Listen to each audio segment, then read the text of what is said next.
एक ऐसा सन्यासी जो अपने वैराग्य, ज्ञान, विवेक, ध्यान, साधना की सुगंध से प्राणी मात्र को आत्मानंद की अनुभूति करा रहा है। एक ऐसा प्रवचनकार जिसके प्रवचन श्रवण के लिए हर जाति, संप्रदाय, समाज, क्षेत्र के लोग आतुर रहते हैं। एक ऐसा आत्मार्थी संत जो श्रमण संस्कृति की लौ को भौतिकता की चकाचौंध में भी निरंतर प्रज्वलित रखने हेतु संकल्पित है। एक ऐसा आध्यात्म योगी जो अपनी ध्यान साधना के द्वारा पूरे विश्व को सुख, शांति, समृद्धि का मार्ग दिखा रहा है। एक ऐसा महासाधक जो भारतीय ऋषि परंपरा को पुष्ट रखते हुए साधनारत है। एक ऐसा समाज सुधारक जो अपनी परंपराओं के निर्वहन के साथ सामाजिक विसंगतियों, कुरीतियों, आडंबरों पर वैज्ञानिक तरीके से प्रहार कर रहा है। ऐसे महान व्यक्तित्व का नाम है आचार्य सम्राट पूज्य श्री शिव मुनि जी महाराज साहेब। पंजाब के मलोट मंडी में 18 सितंबर 1942 को ननिहाल रानिया ग्राम में मातुश्री विद्या देवी की पवित्र कुक्षी से जन्मे व पिताश्री चिरंजी लाल जैन के संरक्षण में पले। 30 वर्ष की आयु में राष्ट्र संत, श्रमण संघीय सलाहकार श्री ज्ञान मुनि जी महाराज साहेब के हाथों से संन्यास ग्रहण करने वाले इस सन्यासी को 9 जून 1999 को अहमदनगर में आचार्य पद से नवाजा गया। आप श्रमण संघ में दीक्षित एक सर्वश्रेष्ठ ध्यानी, योगी, साधक, साधु रत्न हैं। विभिन्न समाज सेवी संस्थाओं, संघ, संगठन व विश्वविद्यालय आदि ने आपको सम्मानित कर सात्विक गौरव की अनुभूति कर रहे हैं। श्रीमद् रायचंद की वाणी केवल ज्ञानी की बात। पहला ही सूत्र सार दे दिया, जे स्वरूप समझा बिना। हमने अपने स्वरूप को नहीं समझा, नहीं जाना। समझने का मतलब पढ़ना नहीं, रटना नहीं, याद नहीं करना, बोलना नहीं, उपदेश नहीं देना। स्वरूप 24 घंटे एक प्रतीति, एक रुचि, एक श्रद्धा, एक आस्था, एक प्यास कि मैं आत्मा हूं। मैंने घर में भोजन बनाएंगी, भोजन हाथों से बनेगा, सब कुछ करेगी, पर आत्मा का दृष्टा भाव बना रहे। तुम दुकान में जाओगे, ऑफिस में जाओगे, सब कुछ करोगे, पर आत्मा का भान बने रहे। और दुकान में जाओगे तो 2 ढंग से जा सकते हो। यदि आत्मदृष्टि है तो दुकान एक खेल है, फैक्ट्री एक खेल है। गए 8 घंटे काम करके वापस आ गए, जो धन मिला बांट दिया। और बहनें सब काम करेंगी, घर में बर्तन भी मांजने पड़ेंगे तो मांजेंगी, बुहारी भी लगाएंगी, भोजन भी बनाएंगी, खिलाएंगी। पर कौन खिला रहा है? मैं खिला रही हूं, मैंने भोजन बनाया, तुम्हें अभी तक इतना खिलाया, इतना पिलाया, मेरा कभी नाम तक नहीं लिया कि अच्छा भोजन बनाए।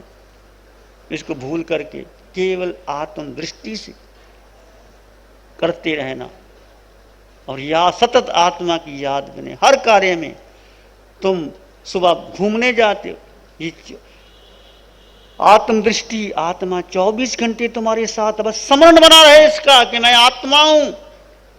सैर करने जाते हो सुबह सुबह, हम देखते हैं लोग जाते हैं सूटे टुपटे पहन करके जाते हैं, घास में चलते हैं और भागे चले जाते हैं, पसीना पसीना हो जाता है। वो सारी उनकी यात्रा बेकार चली जाती है। यदि वो सैर करते हुए आत्मदृष्टि से मैं आत्मा भीतर है, शरीर चल रहा है, बड़े विवेक से चलते हैं, नंगे पांव चलते हैं, घास पर पांव नहीं रखते, और पत्ते पत्ते में आत्मा है और आत्मा में परमात्मा है और आत्मा में केवल ज्ञान है, इसका एहसास करते हैं, सब में आत्मदृष्टि लेके जाते हैं, तो कर्मों का बंधन नहीं करते, दृष्टि बदलने। हमने अभी तक जीवन की दृष्टि नहीं बदली। ये पंचम काल है, जिन नहीं है परंतु उनकी वाणी है। वाणी को आत्मसात करो, अपने घर में सूत्र रखो, उत्तराध्ययन सूत्र अपने घर में रखो, श्रीमद् रायचंद की छोटी सी पुस्तक अपने घर में रखो, 1 पेज पढ़ो, अपने बच्चों को पढ़ाओ, शिक्षा दो। पर हम शिक्षा कहाँ देते? नई पिक्चर लगी हो तो सब साथ में देखने को जाएंगे, घूमने जाना हो सब साथ में जाएंगे, पिकनिक मनानी हो सब साथ में जाएंगे, भोजन करना होगा सब साथ में भोजन करेंगे। और जब स्वाध्याय करना हो, ध्यान करना हो तो क्या करना है? फिर बच्चों को क्यों नहीं बुलाते? जब बच्चों को तुम खाने पे बुला सकते हो, नाश्ते पे बुला सकते हो, इकट्ठे बैठ के डाइनिंग टेबल पे भोजन कर सकते हो, तो सुबह उठ करके इकट्ठे प्रार्थना क्यों नहीं हो सकती? पूछो अपने आप से। जो जरूरी है, अवश्य जरूरी है, इकट्ठे बैठ करके प्रार्थना तो करो। 10 मिनट के लिए करो, 15 मिनट के लिए करो। महात्मा गांधी, ऐसे महात्मा गांधी जिन्होंने श्रीमद रायचंद को गुरु माना था, हमेशा प्रार्थना करते हैं। देश को आजाद कराया तो प्रार्थना के बल पर देश आजाद हुआ। गांधी ने कोई युद्ध नहीं लड़े, महावीर की अहिंसा, अनेकांत, अपरिग्रह का सूत्र उन्होंने जीवन में रखा और देश को आजाद करवाया। गांधी स्वयं कहते थे, जब वो प्रार्थना करते थे, रघुपत राघव राजा राम, तो प्रार्थना करते करते उनका ध्यान लग जाता था और देश की समस्या समाधान हो जाता था। तो प्रार्थना जीवन में जरूरी है। स्वाध्याय, प्रार्थना, ध्यान। अपने बच्चों को, छोटे बच्चे हैं चाहे युवा हैं, उनको सबसे पहले भोजन देने से पहले एक नियम बना लो कि 10 मिनट 15 मिनट अपने घर में एक कक्ष बनाओ, एक कमरा बनाओ, स्वाध्याय का, ध्यान का एक अच्छा ध्यान केंद्र, छोटा ही हो चाहे, छोटा सा ध्यान केंद्र, सामायिक रूम, प्रार्थना रूम, सब इकट्ठे बैठ करके प्रार्थना करें। तो उसके बाद नाश्ता करो, संध्या के समय इकट्ठे बैठो। तो बच्चों को संस्कार क्यों नहीं मिलते? बच्चों को मिलते हैं, हम बच्चों को देना ही नहीं चाहते। कई बच्चे हमारे पास आते हैं, पूछते हैं, बच्चे नकार मंत्र जानते हो? जानता हूँ। पढ़ते हो? कभी पढ़ लेते हैं। कितनी बार पढ़ते हो? 1 बार 2 बार पढ़ लेते हैं। रात को कितनी बार पढ़ते, याद ही नहीं आता। ये कसूर बच्चों का नहीं है, ये माता पिता का है। क्यों नहीं पूछते माता पिता सोते समय के बच्चे, तुमने नवकार मंत्र पढ़ा? उठते नवकार मंत्र पढ़ा? क्या कारण है? हमारा आलस। बच्चे को बढ़िया बढ़िया स्कूल में भेजे थे, ऐसा स्कूल जो एसी, फुल एसी, गाड़ी एसी, पैर रखो एसी, और सारे बच्चे बीमार हो रहे हैं। पसीना आता ही नहीं उनको। सबको विटामिन डी की कमी है, उसकी कमी है, धूप लगती नहीं, पसीना आता ही नहीं। भगवान महावीर की वाणी क्या कहती है? यदि तुमने आत्मा को जानना है तो शरीर की आसक्ति को तोड़ना होगा। भगवान महावीर सुख का मार्ग क्या कहते हैं?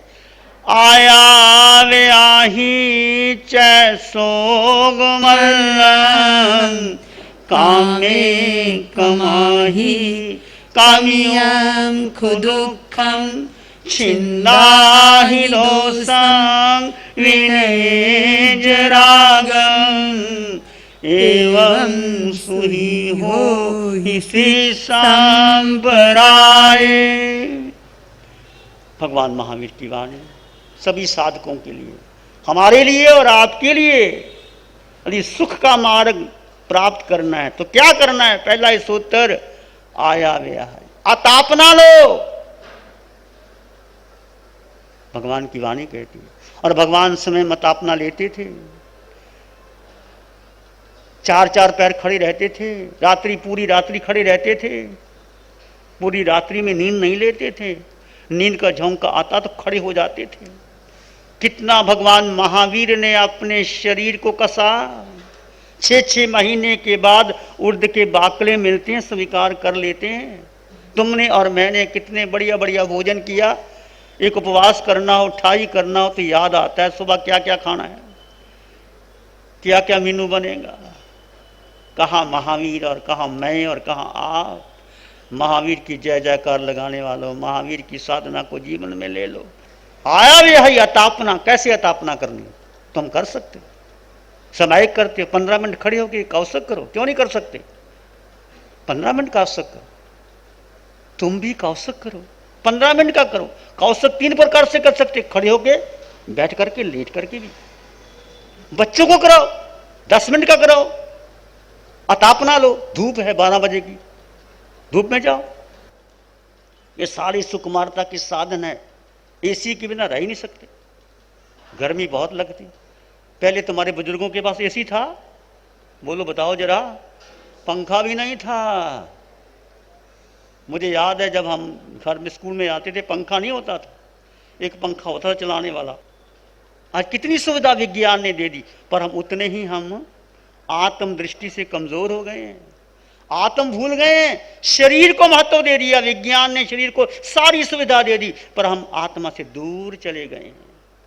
यदि आत्मा को याद रखना है तो अतापना लो। ये भगवान महावीर का सूत्र है, आया भी अतापना। कुछ तो करो, मेहनत करो। किसान लोग मेहनत करके अन्न पैदा करते हैं, तुम क्या करते हो? तुम्हारा बेटा क्या कर रहा है? स्कूल में जाता है, आता है, माँ को ज़्यादा टेंशन होती है। माँ बच्चे के बूट बनाती है, बच्चे का ड्रेस बनाती है, बच्चे को स्कूल भेजती है, और परीक्षा होती है, टेंशन माँ को हो जाती है, बच्चा पढ़ता ही नहीं। कारण क्या है? खोजो। क्यों नहीं बच्चा पढ़ता? संस्कार नहीं दिए माँ ने। गर्व से संस्कार दो बच्चों को कि मैं तेरी माँ नहीं हूं, तेरी माँ जिनवानी है, तेरे पिता अरिहंत परमात्मा है। अरिहंत परमात्मा का स्वरूप समझाओ। ऐसे अरिहंत परमात्मा जो तीनों लोगों को एक साथ जानते और देखते हैं, जिनके अनंत करुणा बरस रही है, वो तेरे देव हैं, तेरे परमात्मा है बेटे। और जिनवानी का एक सूत्र समझा दो, नवकार मंत्री समझा दो। नमो अरिहंतानंद, कौन है अरिहंत और नमन कैसे करना है समझाओ। युवा शक्ति आगे आए, महिला शक्ति आगे आए। सारे मनोरंजन के काम यही रह जाएंगे। ये तुम्हारे फंक्शन, ये तुम्हारे सब, कुछ फर्क नहीं पड़ता, इससे कुछ होने वाला नहीं। युवा शक्ति समझती है हम फंक्शन करके बहुत बड़े हो जाएं, कुछ होने वाला नहीं है इन फंक्शनों से। तुम्हारी फोटो छप गई, कुछ होने वाला नहीं है। भीतर का देखो, तुम्हारी अंतर की आत्मा की झलक क्या है, जानो और समझो। जागो, उत्तिष्ठ जागृत पार्थ, उठो और जागो। तुम कौन हो? आया व्याही चैसो गमल्लंग, अतापना, सुकुमारता छोड़ो। पसीना आए तो आने दो। डॉक्टर भी कहते हैं पसीना आना चाहिए, बीमारियां चली जाती हैं, शरीर ठीक हो जाता है। ये कामनाओं का सिलसिला।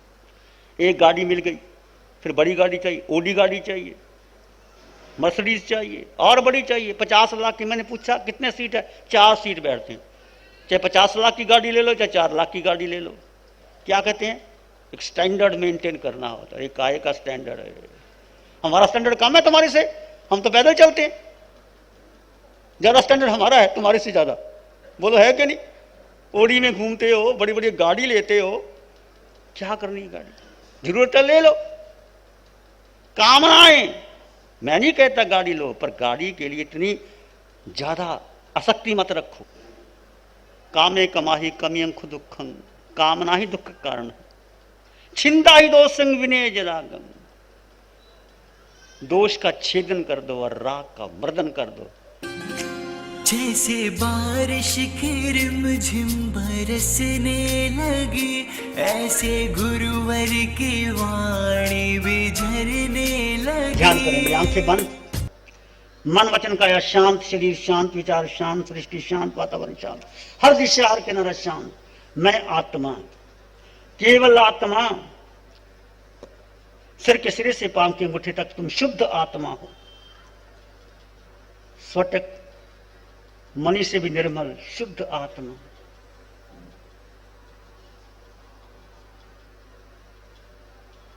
ये विचार, ये संस्कार, ये बुद्धि, ये मन, ये शरीर के विषय, आत्मा का कोई संबंध नहीं इससे। आत्मा मात्र दृष्टा भाव। जानो और देखो, कोई प्रतिक्रिया ना करो। प्रतिक्रिया करना आत्मा का धर्म नहीं। शरीर प्रतिक्रिया करता है, बुद्धि, मन, वचन, काया। मैं आत्मा, स्वयं में संपन्न परिपूर्ण आत्मा।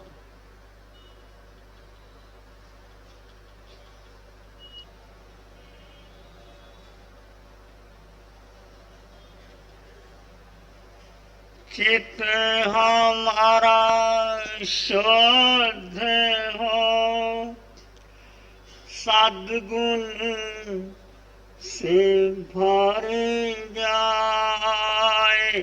चित हमारा शुद्ध हो, सद्गुण से भर जाए। सेवा करुणा प्यार ही मानुमानस लहराए, सेवा करुणा प्यार ही मानुमानस लहराए। सबका भला हो, सबका मंगल हो, सबका शुभ हो। इसी में एक लंबा गहरा श्वास लें। अरिहंत परमात्मा के चरणों में अनंत कृतज्ञता ज्ञापित करें। एक और लंबा गहरा श्वास। अरिहंत परमात्मा के चरणों में नमन वंदन प्रार्थना कृतज्ञता के बाद दोनों हाथों को आंखों पे ले जाएं। हल्का सा स्पर्श, धीरे से आंखें खोल सकते हैं। श्री चत्तारी मंगलम, अरहंता मंगलम, सिद्धा मंगलम, साहू मंगलम, केवली पणत्तो धम्मो मंगलम। चत्तारी लोग उत्तम, अरहंता लोग उत्तम, सिद्धा लोग उत्तम, साहू लोग उत्तम, केवली पाणत्तो धम्मो लोग उत्तम।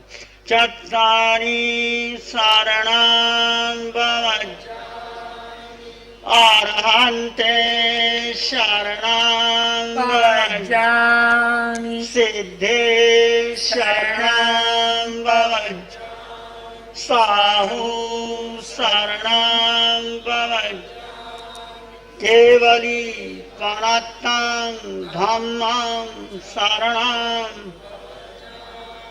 चार शरण दुख हरण जगत में, और शरण कोई होगा जो भव्य प्राणी करे आराधन, उसका अजर अमर पद हो, उसका सदा ही। जैसे बारिश की रिमझिम बरसने लगी, ऐसे गुरुवर की वाणी भी झरने लगी।